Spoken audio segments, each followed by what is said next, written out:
High বন্ধুরা, আমি বিকেলের সমস্ত কাজ বাগিয়ে স্নান টান করে তোমাদের দাদাভাইতে আমিতে চলে এসেছি আবার মা জগৎগৌরী মায়ের মন্দির। তো তোমরা বিকেলের ভিউজটা দেখো মা জগৎগৌরী মায়ের মন্দিরের।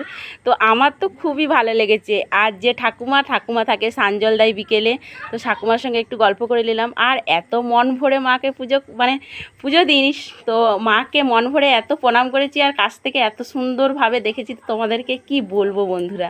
তো আমি মা জগৎগৌরী মায়ের মন্দিরে এসেছি, মাকে দর্শন করব না সেটা কি কখনো হয় বলো বন্ধুরা। তো মা জগৎগৌরীর সানজল একটু নিয়ে নিলাম ঠাকুমার কাছে। আর যেহেতু তোমাদের দাদাভাই ভিডিও বানাচ্ছে, তো তোমার দাদাভাইও কিন্তু মা জগৎগৌরী মায়ের সানজল নিবে, ঠিক আছে। তো আমি কিসের জন্য এসেছি সেটাই তোমাদেরকে একটু হলেও শেয়ার করছি। তো যাই হোক, মা জগৎগৌরীর পাওনাটা আমি কোন মায়ের লেগে নিয়ে যাচ্ছি সেটাই তোমাদেরকে দেখাচ্ছি। তো দেখো বন্ধুরা, মা জগৎগৌরী মায়ের পেছনে যে কাঁসা পিতলের দোকানটি আছে, তো সেখান থেকেই কিন্তু আমি সমস্ত জিনিস নিয়ে যাই।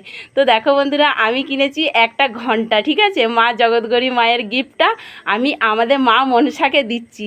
তো যাই হোক বন্ধুরা, মায়ের কিসেরও অভাব নেই। আর আমাদের যেহেতু গরিব ঘরে মা মনসা আছে, তো তার এই জিনিসগুলোর খুব দরকার ছিল। তো আমাদের কালকে পুজো। তো দেখো বন্ধুরা, কি কি মাকে আমি গিফট করেছি সেইটাই তোমাদেরকে সব কিছু জড়ো করে দেখাচ্ছি, ঠিক আছে। তো ছোট ছোট যে নাগ নাগিনীগুলো আছে এগুলো থাকবে আমার এই মায়ের কাছে, আর বড় বড় যে নাগ নাগিনীগুলো আছে থাকবে আমাদের মা মনসার কাছে। আর এই ঘন্টাটা তো থাকছেই বন্ধুরা। আর যদি ভালো লাগে অবশ্যই